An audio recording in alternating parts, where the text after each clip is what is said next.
Hello and welcome to another episode of Out of Spec Dave, where today I'm taking a road trip out to see my father-in-law on Long Island, and I'm not in the Tesla today. I'm in the GV60, and I really don't spend that much time in the GV60. And as I've been driving the car, I'm refamiliarizing myself with some features that I think are a little bit lesser known that I think you should know about your GV60. And oh, by the way, I think most of these will apply to any E-GMP platform car, including an IONIQ 5, an EV6, or your GV60.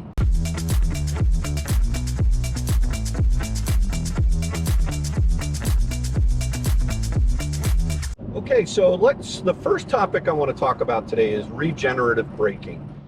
One of the things I love about the EGMP platform cars is the fact that you can control the level of regen with the paddles that are on your car. You can switch from zero, meaning no regen, so it'll feel just like it'll kind of coast down the road, which I love using either 0 or 1 when I'm on the highway. Or you can increase the level of regen from 0, 1, 2, and 3. And level 0 is just off. I-pedal is interesting because I always call that one pedal. You know, that's where you take your foot off the brake. I'm sorry, you take your foot off the accelerator and the car will come to a complete stop and it will hold itself in place. And then in order to start up again, you'll actually have to hit the accelerator. So one of the nice little features I love in these cars also is that if you're at a stoplight and the car in front of you takes off, it chimes at you and it says, "Hey, Dave, wake up, you got to get going." That's a little side bonus. I love that feature in the car. So I love the ability to actually control the level of regen between my driving situations. And while I love one pedal driving, I don't really like one pedal driving when I'm on the highway. It's the modulation of the accelerator. It's just too jerky for my passengers to be comfortable. So I like to keep on the highway in level 1 or even level 0. Now, around town, I love I-pedal, one pedal driving, love it. Now, one of the other features that a lot of people don't know about is auto regen. And so if you I always say grab left. If you grab left, that goes up the food chain from level 1, 2 to 3. But if you grab right and you hold it, then you'll see the indicator will say that you're in auto regen, which is actually a really good thing. Now, what does that do? What it will do is it takes a look at the distance between yourself and the car that's in front of you, and it will automatically adjust the distance. Instead of saying, let's say 4 car lengths or 3 car lengths, it will keep a much more consistent distance between or inconsistent, dynamically updating the gap between yourself and the car in front of you as you're driving, which I think is good. For me, I don't love it because I much rather have control over the car. You're kind of giving away your sort of control to this auto regen function, but I would highly recommend kind of using that if you're using the auto, whatever you call this, the HDA, highway driver's assistant. So I think that's a really good thing. There's one thing I do want to caution you about, though, with respect to the auto hold feature, which there's a little button on the dashboard, and I don't know, actually not on the dash, in the center console, that's called auto hold. And if you use auto hold, or if you use one pedal or I-pedal driving in close-in quarters, like, you come home from work, you pull in your garage, and you have auto hold on. The thing that I don't like is with auto hold on, especially if you're in level 1 or 2 as an example for regen, the car tends to sometimes lunge a little bit forward, because when you take your foot off the accelerator with auto hold on, the car is not going to move forward. So what do you need to do? You need to actually touch the accelerator a little bit.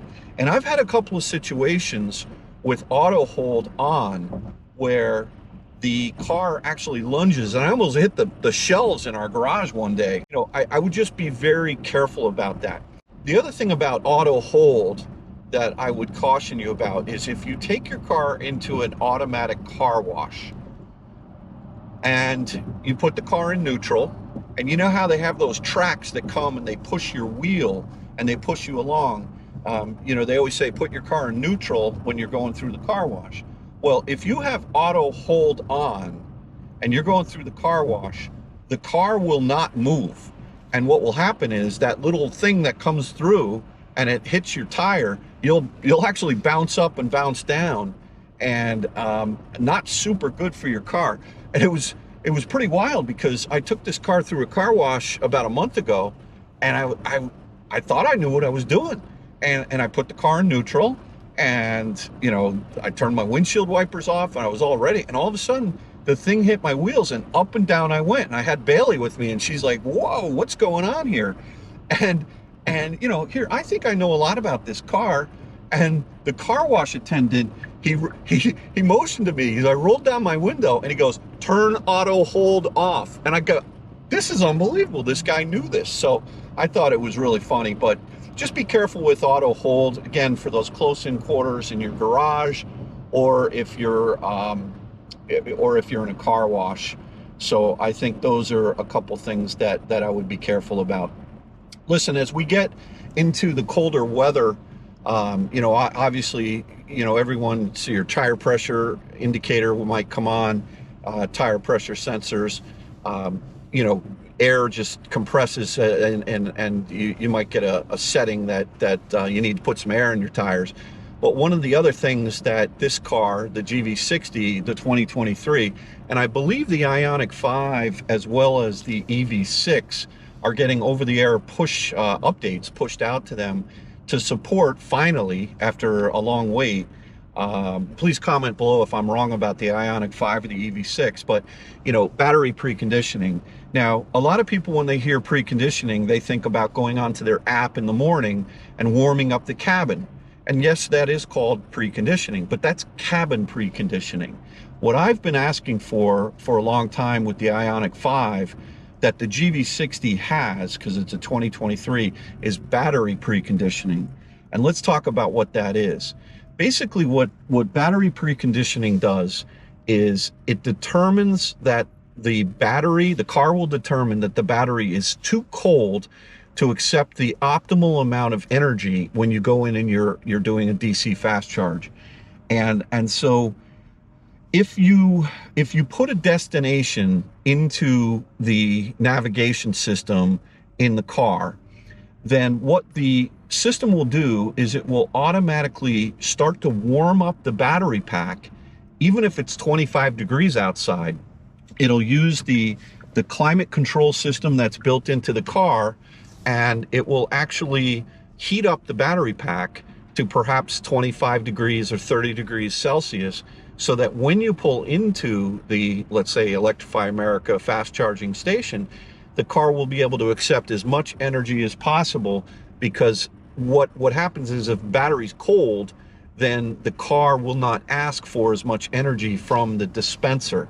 So it's not uncommon. Last year, I remember when I had my IONIQ 5, that's fully capable of charging upwards of 235 or 240 kilowatts at a DC fast charger, as long as you're plugged into a 350.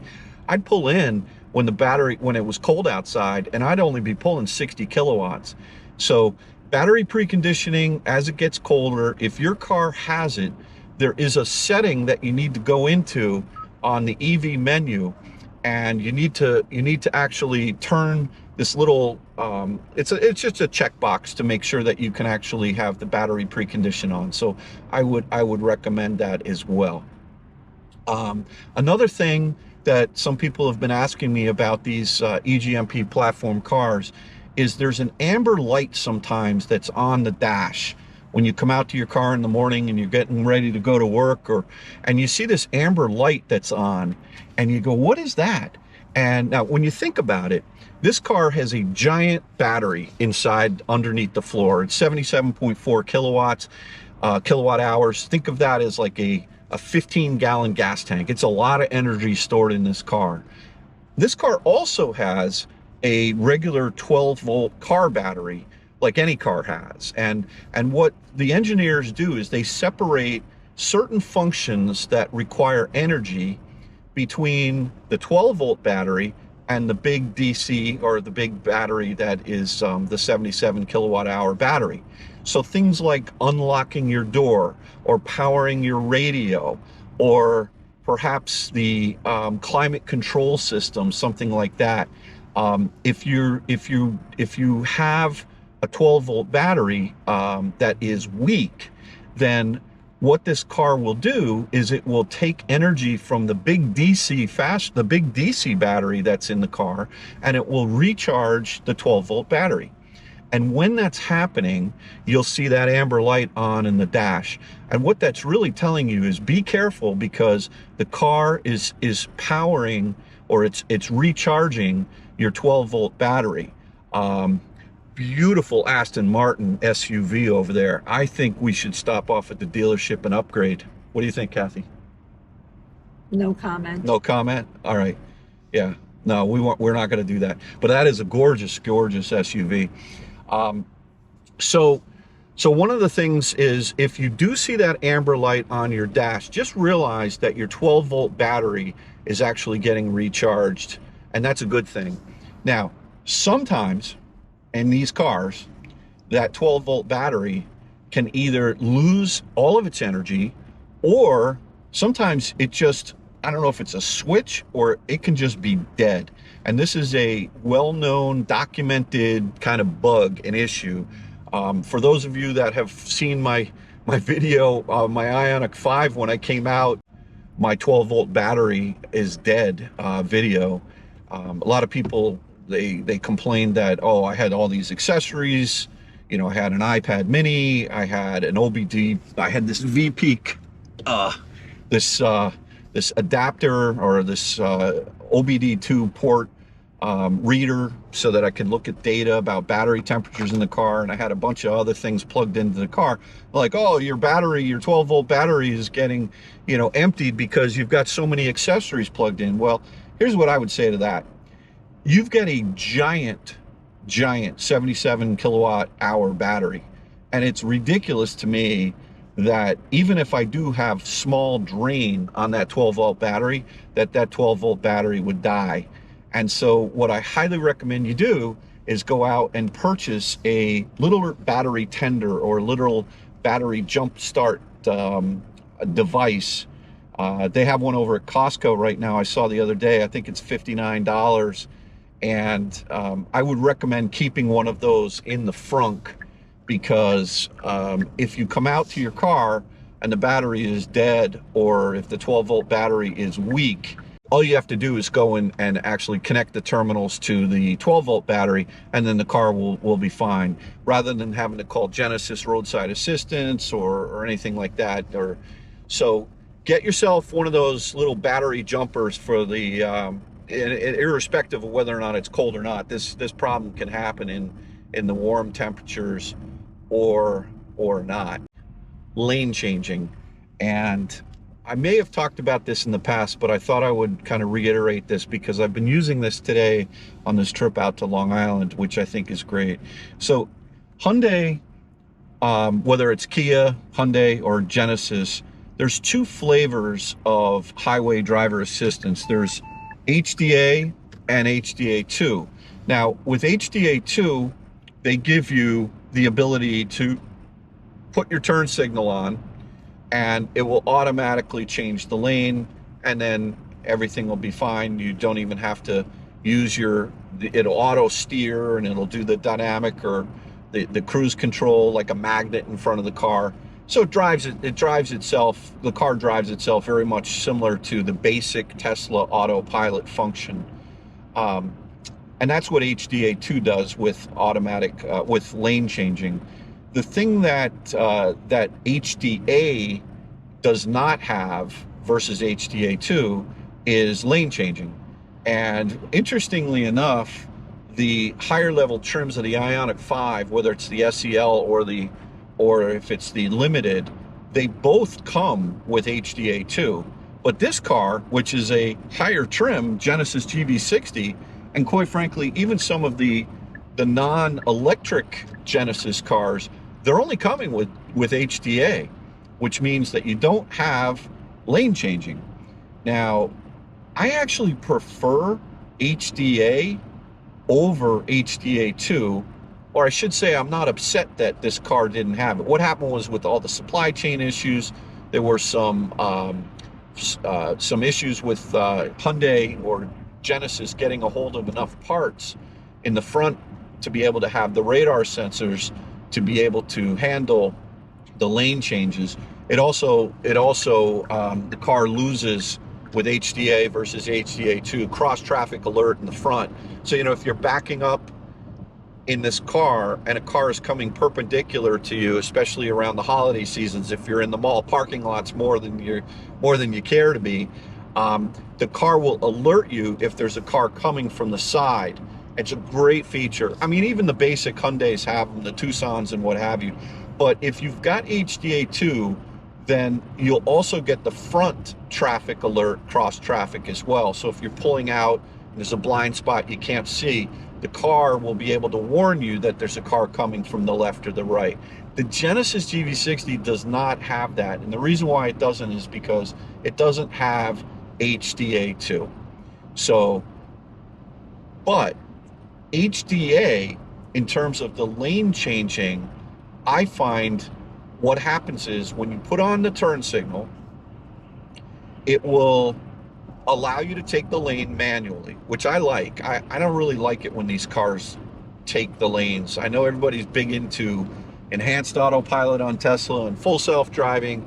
I really just like the basic autopilot function in Tesla and the basic HDA function of auto steering and control in the car. And so what happens though with the HDA is once you actually change the lane manually, the car re-engages the auto steer. And you know what car doesn't do that? Is Tesla. So when you have a car with autopilot and you have a Tesla with just autopilot, not enhanced autopilot, which does add lane changing, when you actually put your turn signal on, it turns off the auto steer. Now you move over and it does not re-engage. And if you've got a 3 or a Y, you got to down click twice on the stalk, or if you've got an S or an X, you got to hit twice on the steering wheel button to re-engage autopilot. And that's a pain. In the GV60 or any HDA Hyundai car, as soon as you manually take the lane, it re-engages the auto steer, which I love. That's feature number one that I really like. Feature number two is that when you're actually driving, you can disconnect the cruise control and you can actually just do auto steer in this car. You can't do that in a Tesla. In a Tesla, you can choose cruise control and then you can add auto steer on top of that. But in the Hyundai, you can choose cruise control and then add auto steer on top of that. Or you can actually turn cruise control off and just use auto steer. And where I really like that is, when everybody's anxious and you can't leave too much of a gap in front of you, otherwise somebody will sneak in and you really got to work the accelerator yourself. When you use cruise control, what I find is people sneak in. You leave too much of a distance or too short of a distance, then everybody feels uncomfortable. And so by Hyundai separating off the cruise control from the auto steer function, I think that is really a great system. So listen, I hope today you've learned a couple of different things, maybe about these EGMP platform cars. They're great cars. We all know they charge like animals, but around the holiday season, I thought I would just give a little bit of a gift, a little bit of my knowledge, perhaps as I'm back in the GV60, and maybe some of these lesser known functions, maybe you can start playing around with them. Please comment below if you've got some lesser known functions that you like to take, that you like to invoke in these cars. I'm always learning. If it's not from my viewers, It's from the car wash guy. So I always keep my ears open. Anyway, thanks again for watching another episode of Out of Spec Dave, and we'll catch you on the next one.